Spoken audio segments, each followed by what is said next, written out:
Marcus Chen wiped the sweat from his forehead as he guided his small mining vessel through the asteroid field.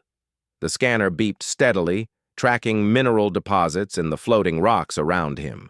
He had been working this sector of space for 3 months now, far from Earth and any human settlements. The work was lonely but profitable. Each asteroid could contain valuable metals that Earth's industries desperately needed. Marcus preferred the solitude anyway.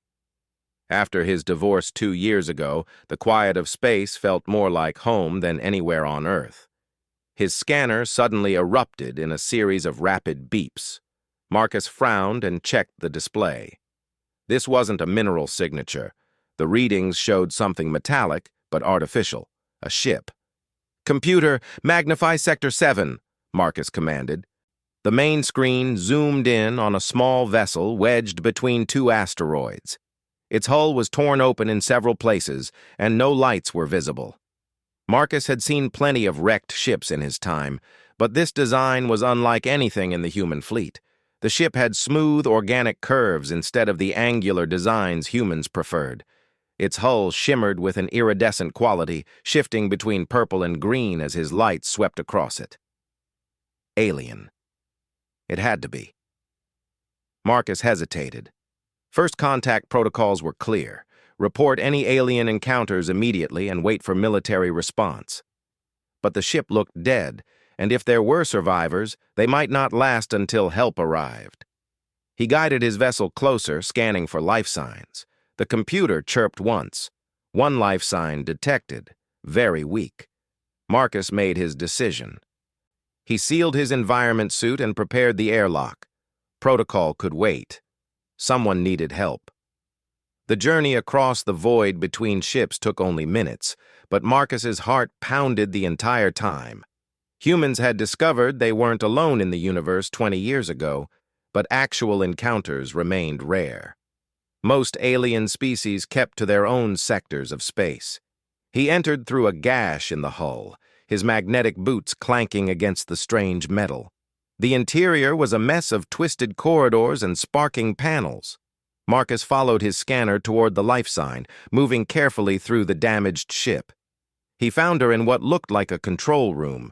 She was slumped against a console, her suit breached at the shoulder. Purple blood had crystallized around the wound in the vacuum. Marcus had seen images of various alien species, but none quite like her. She was humanoid in basic shape, but taller and more slender. Her skin had a blue-silver tint, and her face featured large eyes that took up more space than human proportions.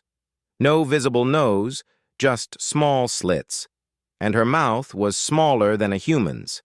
He knelt beside her and pulled out his emergency patch kit. The suit breach was his first priority. His patches were designed for human suits, but they might work. He cleaned the area around the tear and applied the adhesive patch, watching as it sealed against the alien material. Next came the medical scanner. It couldn't give him detailed readings on alien physiology, but it could detect basic vital signs. She was alive, but fading fast. The scanner showed internal injuries and severe dehydration by any species standards.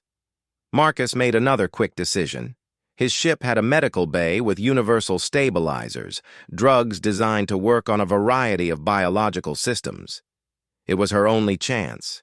He carefully lifted her, surprised by how light she was despite her height. She stirred slightly, but didn't wake. Marcus moved as quickly as he dared back to his ship, precious minutes ticking by. Once aboard, he placed her on the medical bed and activated the automated systems. The computer ran analysis after analysis, trying to determine safe treatment parameters for an unknown species. Finally, it beeped approval for basic stabilizers and synthetic plasma that should be compatible with most carbon-based life forms. Marcus watched the monitors anxiously as the medicines flowed into her system.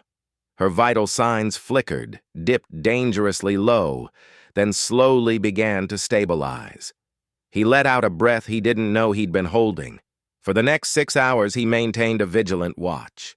The medical system cleaned and sealed her wounds with biogel that adapted to her physiology. Color gradually returned to her blue-silver skin, and her breathing became more regular. She woke suddenly, her large eyes snapping open. They were completely black, like pools of oil, but somehow Marcus could sense the intelligence behind them. She tried to sit up but winced in pain. "Easy," Marcus said softly, holding up his hands in what he hoped was a universal calming gesture. "You're safe. You're on my ship." She stared at him, then looked around the medical bay. Her small mouth moved, producing sounds like musical notes combined with clicks. Marcus shook his head. "I'm sorry. I don't understand. My translator doesn't have your language."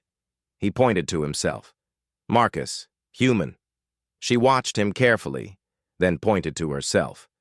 The sounds she made were complex, but one seemed repeated. Zar-e-na, or something close to that. "Zarina?" Marcus attempted. She made a gesture that might have been a nod. Then she pointed at her bandaged shoulder and then at him, her expression questioning. "Yes, I helped you," Marcus said, miming the action of applying bandages. "Your ship was damaged. You were hurt." Zarina's eyes closed briefly, and when they opened, Marcus could swear he saw gratitude there despite the alien features. She tried to sit up again, more carefully this time. "You should rest," Marcus said, but she shook her head. She pointed toward the door and made a flying gesture with her hand, then pointed back the way they had come. "Your ship?" Marcus asked. "You want to go back to your ship?" She nodded emphatically and struggled to stand. Marcus helped her, noting that she was steady enough on her feet despite the ordeal. Whatever her species was, they were resilient. They made the journey back to her ship together.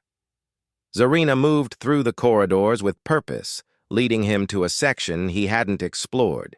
She pressed her hand against a panel that glowed briefly, and a hidden compartment opened. Inside was a small device about the size of a briefcase. Zarina lifted it carefully, cradling it like something precious. She turned to Marcus and spoke rapidly in her musical language, gesturing between the device and her ship. "I don't understand," Marcus said helplessly. Zarina looked frustrated. She pointed at the device, then at her ship, then made an explosion gesture with her hands. Then she pointed at the device and shook her head, indicating it was safe. "You want to take it with us? Away from the ship?" Marcus guessed. She nodded vigorously. Marcus helped her carry the device back to his ship. Whatever it was clearly important to her. Back on his vessel, Zarina seemed more relaxed with the device secured. She accepted food and water after Marcus demonstrated they were safe, though she could only manage the water. Her species apparently couldn't digest human food. Over the next 2 days, they developed a basic communication system using gestures and drawings. Marcus learned that her ship had been attacked by pirates, a problem that plagued both human and alien vessels. She had been carrying something important, probably the device she'd rescued, when they ambushed her. Zarina's strength returned quickly. She helped Marcus with ship operations, proving to be a quick learner. Her long fingers were incredibly dexterous, and she had an intuitive understanding of technology that transcended species barriers. On the 3rd day, she indicated she needed to leave. She pointed at the stars, then at herself, making it clear her people would be looking for her. Marcus understood. He had already bent protocol by not reporting the encounter immediately, but he found himself reluctant to see her go. He helped her gather supplies and transfer what she could salvage from her damaged ship. The device she'd rescued remained always within her sight, though she never opened it or showed him what was inside. When it came time to say goodbye, Zarina stood before him in the airlock. She had repaired her suit with remarkable skill, and Marcus had given her one of his emergency beacons to help her people find her. She placed one long-fingered hand on his shoulder and spoke in her musical language. Though Marcus couldn't understand the words, the tone was unmistakably grateful. Then she did something unexpected. She reached into a pouch on her suit and pulled out a small crystal, pressing it into his hand. The crystal was warm to the touch and seemed to pulse with inner light. Zarina pointed at it, then at her head, then at his. Some kind of memory stone, perhaps? Or just a token of thanks? Before Marcus could ask, she stepped back and activated her helmet. He opened the airlock and watched as she propelled herself toward one of the emergency pods he'd helped her prepare. She would activate the beacon once she was clear of the asteroid field, and her people would come for her. Marcus watched until the pod disappeared into the darkness of space. He looked down at the crystal in his hand, wondering if he would ever see her again or understand what had just happened. 3 days passed. Marcus tried to return to his normal routine of mining and solitude, but his thoughts kept drifting to his strange encounter. He had filed a basic report about finding a destroyed alien vessel with no survivors, technically true since Zarina had left no trace of her presence on his ship. The crystal she'd given him sat on his desk, pulsing with that same steady light. He had tried scanning it, but his equipment couldn't determine what it was made of or what purpose it served. On the 4th morning, his proximity alarm screamed. Marcus jerked awake and rushed to the cockpit. A ship was approaching fast, too fast for normal approach protocols. He reached for his defensive controls, then stopped. The ship was alien, but not hostile. Its design was similar to Zarina's crashed vessel, but larger and undamaged. It settled into position just outside his defensive perimeter and waited.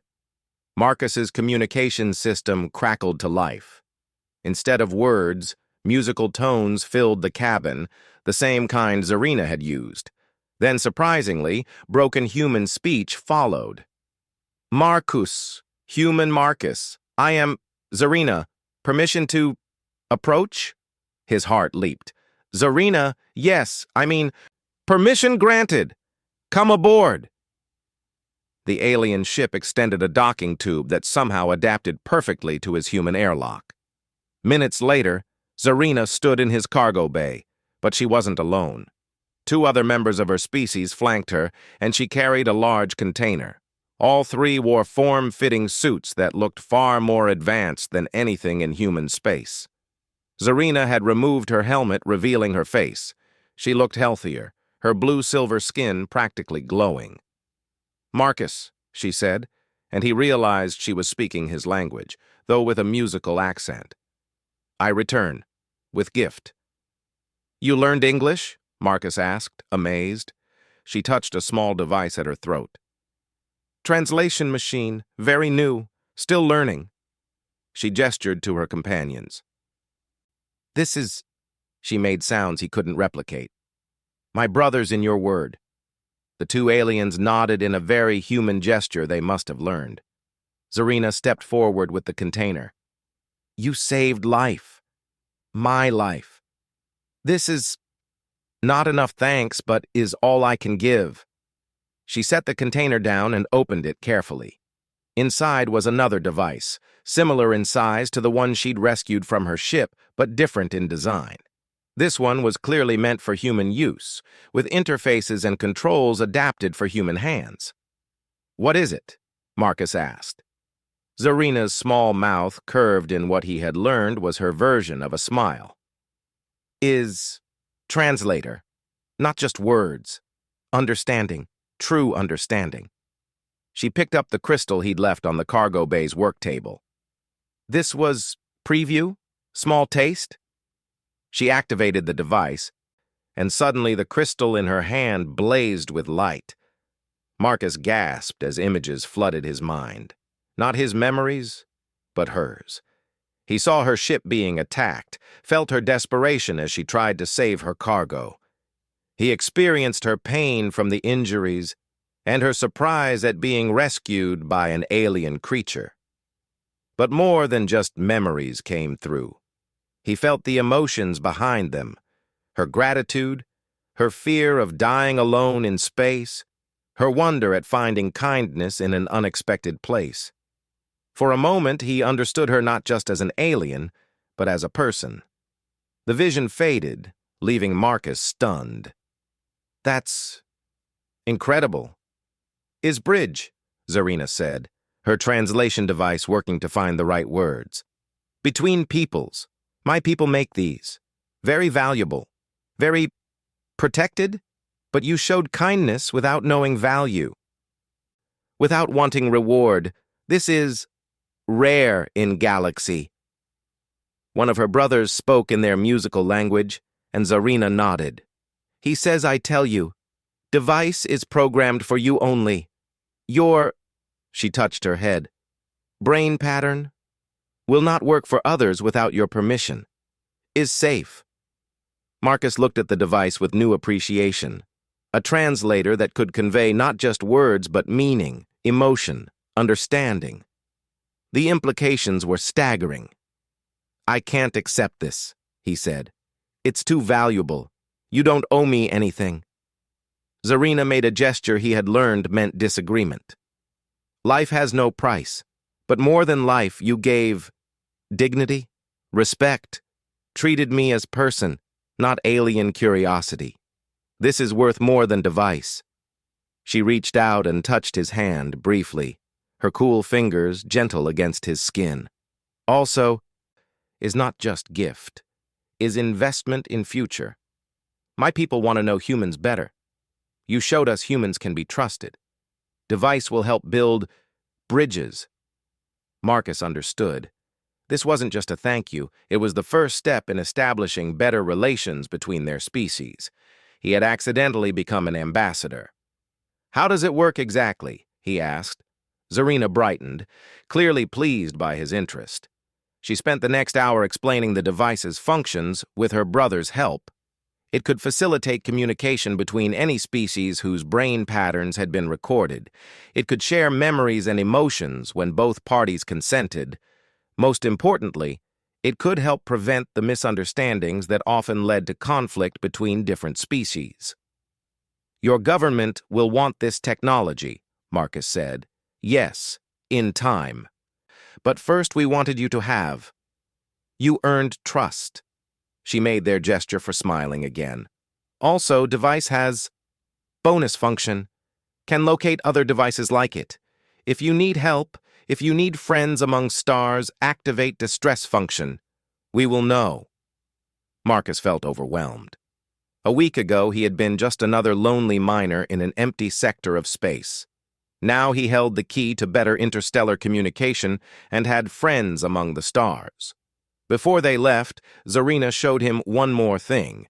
She activated a holographic display that showed star charts. These are systems where my people trade. You are welcome in any. Show crystal, and you will be protected, honored. Her brothers were already moving back toward the airlock, but Zarina lingered. Marcus Chen, she said, using his full name for the first time. You changed path of many lives when you chose kindness over protocol. Galaxy needs more like you. Will I see you again? Marcus asked. Count on it, she said, clearly proud of mastering the human idiom. Stars are vast, but paths cross when meant to. She rejoined her brothers, and soon their ship was pulling away. Marcus watched it disappear into deep space, then looked down at the device in his hands. He had saved one life and possibly changed the course of human-alien relations. He carefully packed the device and returned to his cockpit. He had minerals to mine and reports to file. But now, the solitude of space didn't feel quite so lonely. Somewhere out there, he had friends among the stars, and in his cargo hold sat a device that could help unite different species in understanding. Marcus smiled and guided his ship back toward the asteroid field. His life had taken an unexpected turn, but he had a feeling the real adventure was just beginning.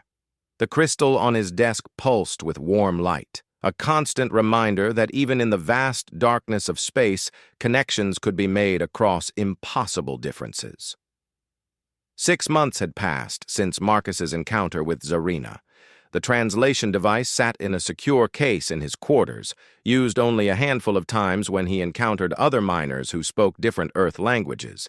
He hadn't dared to reveal its true capabilities to anyone, understanding the weight of responsibility that came with such technology. His mining operation had prospered. The crystal Zarina gave him seemed to bring luck, or perhaps it was something more. Whenever he entered a new sector, his scanners would pick up the richest deposits with uncanny accuracy. Marcus suspected the crystal was more than decorative, but he couldn't prove it. On a cold Tuesday morning by Earth's calendar, everything changed. Marcus was reviewing mineral surveys when his emergency communications lit up with a priority message from Earth's Colonial Defense Force. Marcus Chen, your presence is required immediately at Outpost Delta 7, non-negotiable. A transport will arrive at your coordinates in 6 hours. Marcus's blood ran cold. The CDF didn't send transports for miners unless something serious had happened. Had they discovered his report about Zarina was false? He looked at the crystal on his desk, pulsing with its familiar warm light. 6 hours later, a military transport docked with his vessel. Marcus had hidden the translation device and packed only essentials. 2 armed soldiers escorted him aboard without explanation. The journey to Outpost Delta 7 took 2 days, during which Marcus was kept in comfortable but isolated quarters. Outpost Delta 7 was a massive military installation on the edge of human space. Marcus had only seen it in news feeds. As the transport approached, he counted dozens of warships in defensive positions around the station. Whatever was happening, it was big. He was escorted directly to a conference room where 3 people waited. Admiral Sarah Chen, no relation, despite the shared surname, a civilian scientist he didn't recognize, and someone whose uniform marked them as intelligence. Mr. Chen, Admiral Chen began without preamble, 3 days ago, we received a transmission directed specifically to you through channels we didn't know existed. It came from the Zephrani. Marcus kept his face neutral. The Zephrani? The species you reported as having no survivors when you found their crashed vessel 7 months ago, the intelligence officer said coldly. Imagine our surprise when they asked for you by name. The scientist leaned forward. Mr. Chen, we need complete honesty. The Zephrani message indicated you have something they called a bridge device. They're offering to share critical information about an imminent threat, but only if you're present with this device. Marcus's mind raced. Zarina's people had contacted Earth directly, and they'd blown his cover story in the process. But why? What threat? I need guarantees, Marcus said finally. No prosecution for my false report, and I maintain possession of anything the Zephrani gave me. Admiral Chen's eyes narrowed. You're hardly in a position to negotiate. With respect, Admiral, the Zephrani asked for me specifically. That puts me in exactly the position to negotiate. The 3 officials exchanged glances. Finally, Admiral Chen nodded. Agreed, pending your full cooperation. Marcus took a deep breath. I saved a Zephrani survivor named Zarina. She was grateful and gave me a translation device that goes beyond mere words. It allows true understanding between species. I kept it secret because I knew how it would be weaponized or hoarded. The scientist's eyes lit up with excitement, but the intelligence officer looked skeptical. You expect us to believe you've had revolutionary alien technology for 7 months and told no one? I expect you to believe the Zephrani trust me and not you, Marcus replied, which is why we're having this conversation. Before anyone could respond, alarms began blaring. The conference room's main screen activated, showing a massive ship dropping out of hyperspace near the station. It was Zephrani, but far larger than anything Marcus had seen, a vessel that dwarfed even the human battleships. They're early, Admiral Chen muttered. She activated her comm unit. All stations, defensive positions, but do not fire unless fired upon. A familiar musical voice filled the room through the communication system. Human station. This is Zarina of the Zephrani Council ship Harmony. I request permission to board with urgent information. I will speak only with Marcus Chen present. Marcus stood.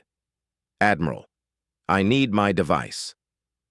20 minutes later, Marcus stood in the station's largest docking bay with the translation device in his hands.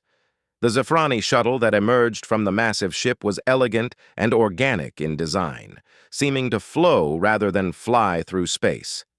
Zarina emerged first, but she was transformed from when he'd last seen her. She wore elaborate robes that shimmered with the same iridescent quality as their ships. Behind her came 6 other Zafrani, all wearing similar formal attire. "Marcus," she said warmly, approaching him, "I apologize for revealing your secret, but time is critical." She noticed the military personnel surrounding them and made a gesture. "May we speak privately? What I must share affects all. But you must understand first." Admiral Chen stepped forward. "Any information about threats to human space goes through proper channels." Zarina turned her large black eyes to the Admiral. "Respect to your position, but channels take time we do not have. The Devourers come." The word seemed to chill the air in the docking bay. Marcus had never heard the term, but something in the way Zarina said it made his skin crawl. "Admiral, please," Marcus said. "Let me use the device. If there's a threat, we need to understand it completely." After a tense moment, Admiral Chen nodded. They moved to a secure conference room. Marcus, Zarina, Admiral Chen, and 2 of Zarina's companions. Marcus activated the translation device, and the crystal in his pocket blazed to life. Instantly, the room transformed. Marcus could feel the fear radiating from Zarina, the deep concern of her companions, the suspicion and worry from Admiral Chen. But more than emotions came through: knowledge, history, understanding. The Devourers. An ancient threat that moved through the galaxy like locusts, consuming resources, destroying civilizations, leaving nothing but empty husks of worlds. They weren't truly alive, more like a virus given form and terrible purpose. The Zafrani had been tracking their movement for decades, watching them consume species after species. "They adapt," Zarina explained, and through the device, Marcus felt the full weight of her words. "Each civilization they consume, they take their technology, their strategies. They become stronger." Images flowed through the connection. Worlds stripped bare, fleets turned to scrap. Entire species vanished. The Devourers didn't negotiate, didn't communicate. They only consumed. "How long?" Admiral Chen asked, her face pale from what she'd experienced through the device. "Our calculations show they will reach this sector in 43 of your days," one of Zarina's companions answered. "They follow efficient patterns. The human colonies in the Sigma sector will be hit first." "We need to evacuate," Admiral Chen said immediately. "No," Zarina said firmly. "Running only delays inevitability. They must be stopped here now, while we have advantage of preparation." "What advantage?" Marcus asked. "If they've consumed so many civilizations, what chance do we have?" Zarina made her smile gesture. "Because of you, Marcus Chen. Because of what you showed me, that different species can work together without suspicion or prejudice. The Devourers have never faced united resistance. Species always try to protect only themselves, making them easy prey." She gestured to her companions. "The Zafrani Council has authorized me to share all our defensive technology, our knowledge of Devourer patterns. But more importantly, we can coordinate. 12 other species have agreed to stand with us if humanity joins the alliance." 12 species? Admiral Chen leaned forward. "We've only made contact with 4. The galaxy is vast, Admiral. Many watch and wait to see if younger species like humanity can be trusted. Marcus's actions proved you can be." Through the device, Marcus felt the truth of her words. His simple act of rescue had rippled outward, becoming proof that humanity could rise above self-interest. "What do you need from us?" Admiral Chen asked. "Everything," Zarina said simply.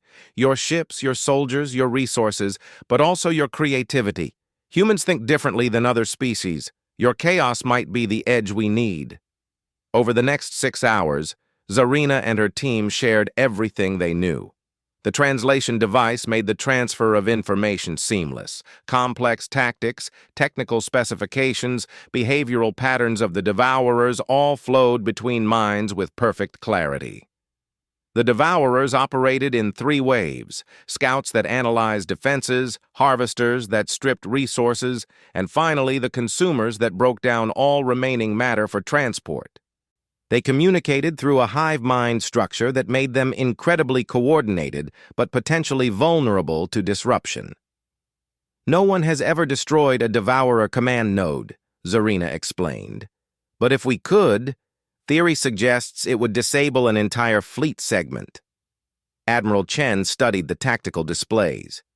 These scout patterns, they're predictable, almost algorithmic. Yes! Efficiency is their strength and weakness. They cannot adapt quickly to chaos. Marcus watched the exchange with fascination. Already, human and Zephrani minds were finding synergies. Admiral Chen's military expertise combined with Zephrani technology created possibilities neither had seen alone. A communication interrupted them. "Admiral, we have ships dropping out of hyperspace. Unknown configurations." The main screen showed vessels of various designs emerging near the station, organic ships like the Zephrani, crystalline structures that seemed to bend light, mechanical behemoths that looked like moving cities. "The Alliance gathers," Zarina said with satisfaction. "Your agreement to join has given others courage." Marcus felt overwhelmed. In less than a day, Earth had gone from a relatively isolated civilization to part of a galactic alliance, all because he'd chosen to help rather than follow protocol. "Mr. Chen," Admiral Chen turned to him, "we need more translation devices. Can the Zephrani provide them?" Zarina looked uncomfortable. "The devices are difficult to create. We brought 20. But true understanding requires more than technology. It requires trust." "Willingness to be vulnerable." "Then we'll have to make do," the Admiral said. "Mr. Chen, you'll serve as primary liaison. Your device seems most attuned, and you have existing rapport with the Zephrani." Marcus nodded, accepting the responsibility. He thought of his quiet life as a miner, now seeming like a distant dream. The next days blurred together in frantic preparation. The station became a hub of interspecies cooperation. Marcus spent 18-hour days facilitating communication, using the device to help different species understand each other's capabilities and limitations. He learned that the crystalline beings called Shapers could manipulate energy fields in ways that defied human physics. The mechanical civilization known as the Builders could construct defensive platforms at incredible speed. An aquatic species, the Flows, had sensor technology that could track movement through hyperspace. Each species brought unique strengths, but coordination remained challenging. Even with translation devices, cultural differences created friction. The Shapers found human emotion chaotic and disturbing. The Builders couldn't understand biological needs for rest or sustenance. The Flows required specially modified compartments filled with their liquid atmosphere. Marcus found himself mediating disputes, translating not just words but concepts. When human engineers insisted on redundant safety systems that the Builders found inefficient, he helped both sides understand the value of each approach. When Shaper energy weapons interfered with Zephrani shields, he facilitated a solution that turned the interference into an advantage. "You're good at this," Zarina told him during a brief break. They stood in an observation lounge watching the assembled fleet grow daily. "I spent years alone in space avoiding people," Marcus said wryly. "Now I'm the universal translator." "Not just translator. Bridge." She gestured at the diverse ships outside. "Each connection makes us all stronger." An alert summoned them back to the command center. Long-range sensors had detected something. scout ships matching devourer profiles, still weeks away but moving steadily toward human space. "They're earlier than predicted," Admiral Chen said grimly. "No," one of the builders corrected through their translation device. "They are exactly on schedule. Your colonies in the Sigma sector have begun deep core mining. The energy signatures have drawn their attention." Marcus felt a chill. Human expansion had unknowingly rung a dinner bell for the galaxy's most dangerous predators. "How do we stop scouts?" he asked. "We don't," Zarina said. "Destroying scouts triggers immediate invasion response. But we can misdirect them." A Shaper representative flowed forward, their crystalline form catching the light. "We can create false energy signatures, make empty space appear resource-rich while hiding actual colonies. The flows can muddy hyperspace tracks," another added, "confuse their navigation."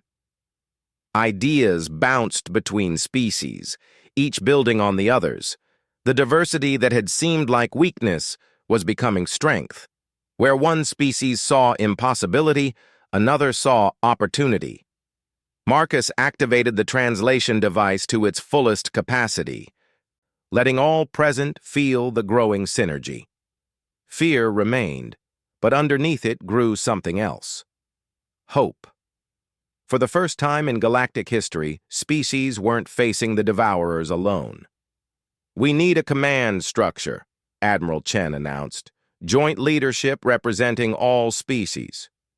The next hours were spent in delicate negotiation. No species wanted to subordinate to another, but all recognized the need for coordination. Eventually, they settled on a council structure with rotating leadership based on expertise needed for each phase of defense. Marcus would serve as the primary communication hub, using his device to ensure all leaders remained in sync. It was an enormous responsibility, but he'd come too far to back down now. As the meeting concluded, Zarina pulled him aside. "The device I gave you is special," she said quietly, "not just because it was first, but because it was attuned with gratitude, with trust freely given. That makes its connections stronger than those forged in desperation." "What are you saying?" "When battle comes, you may be our most important asset. Not as warrior, but as the heart that keeps us united. The Devourers have never faced anything like what we're building." Marcus looked out at the assembled fleet again. Human destroyers flew alongside Zafrani scouts. Shaper energy platforms powered builder defensive stations. Flow sensor nets guided all through space. "Neither have we," he said. Zarina made her smile gesture. "Exactly." A communication from Earth interrupted them. The World Council had officially ratified humanity's entry into the Alliance. Resources were being mobilized, reserves activated. The mining vessels like Marcus's were being recalled to transport materials. "I should return to my ship," Marcus said. "Help with the evacuation and supply runs." "No," Admiral Chen said, approaching them. "You're too valuable here. We need you coordinating with Alliance leadership." She paused. "The Council has authorized me to grant you any resources you need. Name it." Marcus thought about his simple mining vessel, his quiet life among the asteroids. That life was gone now, replaced by something larger and more terrifying, but also more important. "I need a team," he said. "Humans who can work with me, learn to use the devices. We can't coordinate an entire alliance through one person." "Done. What else?" "Access to Zafrani memory crystals. The more we understand about the Devourer's past attacks, the better we can prepare." Zarina nodded. "I will arrange it." "And coffee," Marcus added. "Lots of coffee. I have a feeling sleep is going to be rare." Admiral Chen actually smiled. "I think we can manage that." As they dispersed to their duties, Marcus caught his reflection in a darkened screen. The lonely miner who'd wanted nothing more than solitude was gone. In his place stood someone he barely recognized, a bridge between worlds, a vital link in humanity's hope for survival. The crystal in his pocket pulsed warmly, and for a moment, he felt Zarina's emotions through their connection: pride, hope, and underneath it all, faith that the small act of kindness in an asteroid field would ripple outward to save billions. 40 days until the Devourers arrived. 40 days to forge 13 species into a united force. 40 days to prove that cooperation could triumph where isolation had always failed. Marcus squared his shoulders and returned to work. The galaxy was counting on them, and he wouldn't let them down. Day 39. Marcus hadn't slept for more than 3 hours straight in weeks. The command center had become his world, a constant hub of activity where 13 species coordinated the largest defensive operation in galactic history. His translation team had grown to 12 humans, each paired with a device and assigned to different species groups. But even with the help, the strain was showing. The devices required mental focus that left users exhausted, and the weight of ensuring clear communication across species barriers was immense. "Marcus, we have a problem," Lieutenant Sarah Kim, his second-in-command, approached with a worried expression. "The Shapers and the Builders are having a fundamental disagreement about defensive array placement. Neither side will budge." Marcus rubbed his tired eyes and reached for his device. This was the 5th major dispute today, and the Devourers hadn't even arrived yet. "Show me." The conference room was tense when he entered. The Shaper representative, a being of living crystal called Resonance of Stars, pulsed with agitated light. Across from them, the builder known as Constructor Prime had extended multiple mechanical appendages in what Marcus had learned was a defensive posture. "The arrays must flow with natural energy currents," Resonance of Stars insisted through their translator. "Rigid placement restricts effectiveness. Structural integrity requires fixed positions," Constructor Prime countered. "Flow invites collapse under pressure." Marcus activated his device, feeling both perspectives flood through him. The Shapers saw energy as a living thing that needed freedom to be effective. The Builders viewed everything through the lens of structural perfection and reliability. Both were right, and both were wrong. "What if," Marcus said slowly, "we create a hybrid system? Fixed anchor points that the Builders design with flexible energy conduits between them that the Shapers can modulate." He projected his understanding through the device, showing how Builder stability could provide a framework for Shaper flexibility. The two beings considered this, their agitation slowly calming. "This could function," Constructor Prime admitted. "Energy would flow adequately," Resonance of Stars agreed. Another crisis averted, but Marcus knew they were running out of time. The Devourer scouts had been misdirected successfully, buying them precious days, but the main fleet would arrive soon. Admiral Chen's voice echoed through the command center. "All senior staff to the main briefing room. The flows have detected hyperspace distortions." The briefing room was packed with representatives from all 13 species. The holographic display showed the local sector, with angry red indicators appearing at the edge. "The Devourer main fleet will arrive in 18 hours, a flow representative announced, their aquatic form undulating in their special tank. 3 harvester groups, each with approximately 200 vessels. 600 ships, someone muttered. "Plus support craft and consumer units," Zarina added grimly. "Total enemy force estimated at over 1,000 vessels."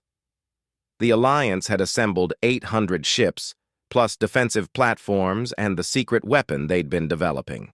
A combination of technologies that might disrupt the Devourer hive mind.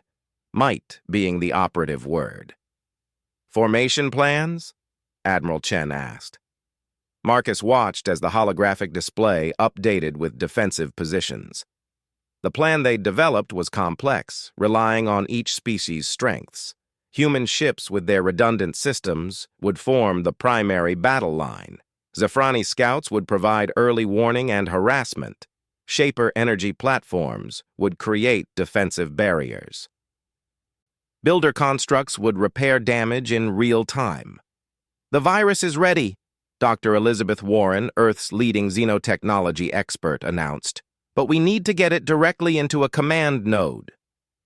The virus was their best hope, a combination of flow biotech and human computer viruses designed to disrupt the devourer hive mind. But command nodes were heavily protected, deep within the enemy formation. "I'll lead the insertion team," Captain Jake Morrison volunteered. He commanded humanity's most advanced stealth ship. "Negative," Admiral Chen said. "We can't risk—" "With respect, Admiral, we can't not risk it," Morrison interrupted. "This is our shot." Zarina stood. "The captain is correct, but he won't go alone. Zephrani pilots will escort, and Shaper cloaking will hide the approach. The builders have modified torpedoes for virus delivery," Constructor Prime added. "Multiple redundancy to ensure success." Marcus felt the determination flowing through the room. 13 species, working as one. It was beautiful and terrifying. "Everyone to your stations," Admiral Chen commanded. "May fortune favor us all." The next hours passed in a blur of final preparations. Marcus coordinated constantly, ensuring all species understood their roles perfectly. His device grew hot from constant use, and he could feel the strain on his neural pathways. "You need rest," Zarina said, finding him slumped over a console. "Can't. Too much to coordinate." She placed a cool hand on his shoulder. "The connections are made, Marcus. Trust in what we've built." He wanted to argue, but exhaustion won. 3 hours of sleep in his quarters, then back to the command center as alarms began wailing. "Devourer fleet exiting hyperspace," sensors announced. The main display lit up with contacts. The enemy emerged in perfect formation, a sphere of death expanding outward. Their ships were grotesque amalgamations of consumed technology, partially organic, partially mechanical, all wrong. "My God," someone whispered. "All ships, defensive positions," Admiral Chen commanded. "Remember your training. Trust your allies." The first engagement came quickly. Devourer scouts rushed forward, met by Zephrani interceptors. The agile ships danced through space, energy weapons lighting the void. Human destroyers opened up with railguns, solid projectiles punching through scout armor. "Shaper barriers are holding," Sarah reported. "Enemy weapons are being deflected as predicted." But the Devourers adapted quickly. Their second wave adjusted frequencies, and some shots began penetrating the barriers. "Builder repair drones deploying," another voice announced.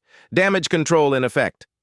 Marcus watched the battle unfold, his device connecting him to dozens of ship captains. He felt their fear, their determination, their trust in the Alliance. When a human cruiser found itself isolated, Zephrani ships immediately moved to support. When Shaper platforms overloaded, builder constructs provided cover for recharge. "Harvester groups moving to flanking positions," sensors warned. "FlowNet is tracking," came the response, uploading predictive patterns to all ships. The battle intensified. Ships died in brilliant explosions, but for every Alliance vessel lost, 3 Devourer ships fell. The unity was working, each species covering others' weaknesses, amplifying strengths. "Insertion team is ready," Captain Morrison reported, "requesting clearance." Admiral Chen looked at the tactical display. The battle was chaotic enough to provide cover, but the command nodes remained deep in enemy formation. "Clearance granted. All ships, prepare for disruption protocol." This was the risky part. To give Morrison's team a chance, they needed to create a gap in the Devourer formation. It would require perfect coordination. Marcus stood at his station, device active. "All wings, this is coordination control. Disruption protocol in 30 seconds. Trust your allies." He felt acknowledgement from dozens of minds. Human determination, Zephrani precision, Shaper fluidity, Builder resolve, all focused on one goal. "Execute." The Alliance formation suddenly shifted. Human ships fired everything they had directly into the Devourer Center, not aiming to destroy but to confuse. Zafrani scouts darted in seemingly random patterns, dropping sensor ghosts. Shaper platforms created blinding light bursts. Builder drones swarmed forward, each transmitting false signals. For a moment, the Devourer hive mind faltered, confused by the chaos. Their perfect formation wavered. "Now!" Morrison shouted, his stealth ship diving toward the gap. Marcus held his breath. Through the device, he felt Morrison's fierce concentration, the Zafrani escort's protective determination, the Shaper cloak straining to hide them all. They were halfway to the command node when the Devourers adapted. Ships began closing the gap, weapons tracking toward the distortion of the cloaked vessels. "They're detecting us," Morrison reported. "Builder torpedo spread now," Constructor Prime commanded. Hundreds of modified torpedoes launched from builder platforms, each carrying copies of the virus. The Devourers had to choose, stop the obvious threat or hunt for the cloaked team. They chose the torpedoes. Defensive fire filled space, destroying most of the weapons. But Morrison's team slipped through, reaching the command node. "Virus deployed," Morrison shouted, then quieter. "They've got lock on us. It's been an honor." His signal cut off as the stealth ship exploded, but the virus was in. For a moment, nothing changed. The Devourer fleet continued its relentless advance, and Marcus felt despair creeping in. Had they failed? Then the enemy formation shuddered. Ships began moving erratically, firing on empty space or even each other. The perfect coordination that made them so dangerous crumbled. "It's working!" someone shouted. "All ships, press the attack!" Admiral Chen commanded. "Don't give them time to adapt!" The battle turned into a melee. Alliance ships pressed their advantage, focusing fire on confused Devourer vessels. But the enemy was vast and even disrupted. They remained dangerous. "Harvester group breaking through Sector 7. Warnings came. "They're heading for the colony." Marcus checked positions. No Alliance ships could intercept in time. Millions of lives hung in the balance. "I need suggestions," Admiral Chen demanded. Through his device, Marcus felt a strange resonance. The crystal Zarina had first given him pulsed urgently. On instinct, he grasped it while maintaining connection through the device. Visions flooded his mind. Not memories, possibilities. The crystal wasn't just a token, it was a key, a connection to something larger. The Zafrani had embedded their hope in it, their faith that unity could overcome any threat. "Zarina," he gasped. "The crystals, they're connected." She understood immediately. "All Zafrani vessels activate memory crystals. Share the resonance." Hundreds of crystals across the fleet blazed to life. But it wasn't just Zafrani technology responding. The Shapers felt the energy and added their own harmonics. The Builders detected the pattern and amplified it through their constructs. The flows sensed the quantum entanglement and spread it through their sensor net. "What's happening?" Admiral Chen demanded. Marcus could barely explain through the sensation flooding him. Every member of the Alliance was connecting, not just through translation devices, but through something deeper. The combined will of 13 species focused on one goal: protect the innocent. The effect on space itself was visible. A wave of distortion spread from the Alliance fleet, washing over the Devourer harvesters. The enemy ships stopped, shuddering as something fundamental in their nature was challenged. The Devourers had evolved to consume, to take. They had never encountered united giving, sacrifice, protection offered freely across species boundaries. It was antithetical to their existence. The Harvester group began to break apart, not from weapons, but from paradox. They couldn't process unity that didn't seek to consume, but to preserve. "Focus on the remaining command nodes," Marcus managed to say. "The virus weakened them, but this can finish it." The Alliance pressed forward, but now their weapons were secondary. The real attack was their unity itself, the proof that diversity could create strength without consumption.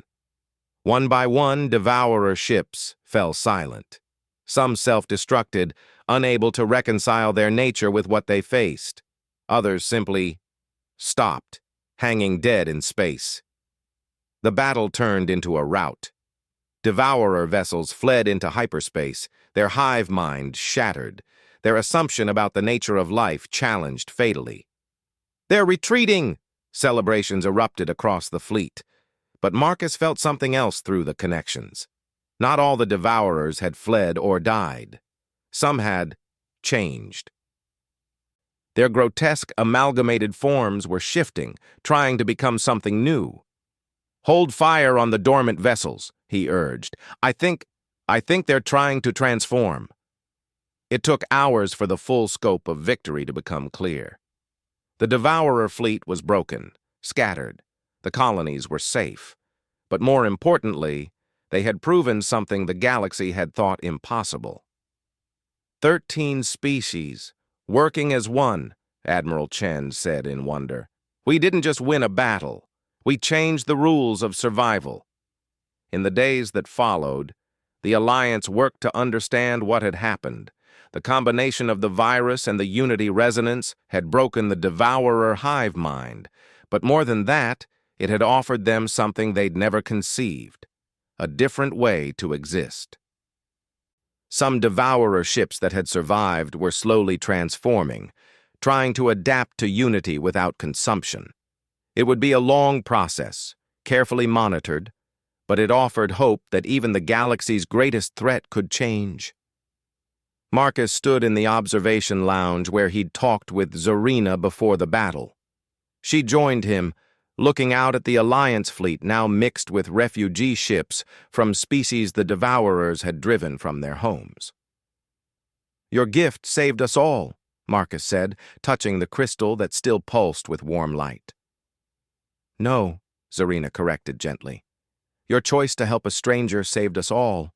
The crystal was just a seed. You and humanity made it grow. Earth had become the center of a new galactic alliance, not through military might, but through the willingness to bridge differences." The translation devices were being manufactured in partnership with multiple species.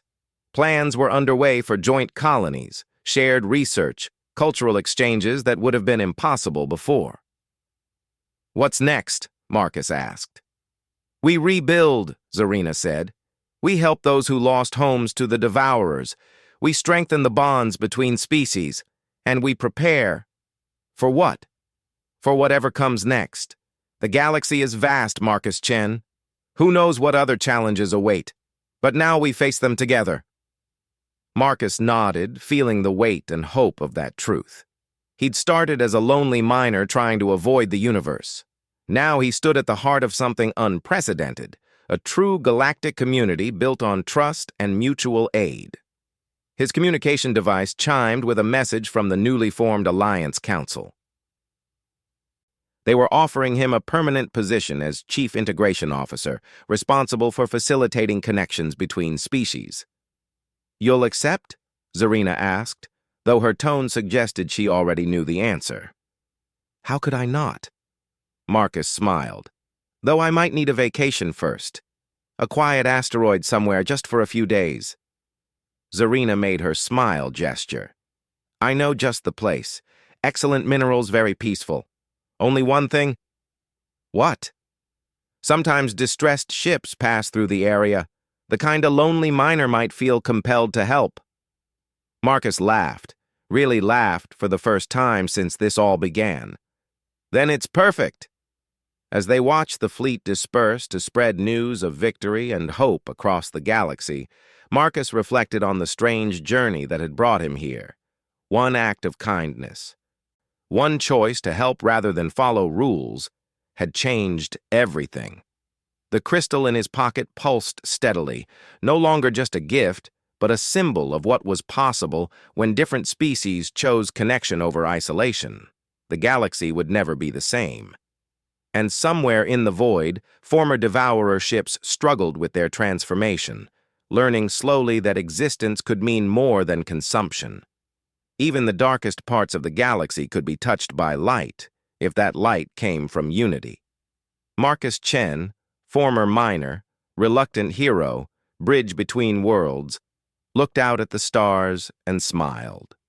The real adventure was just beginning.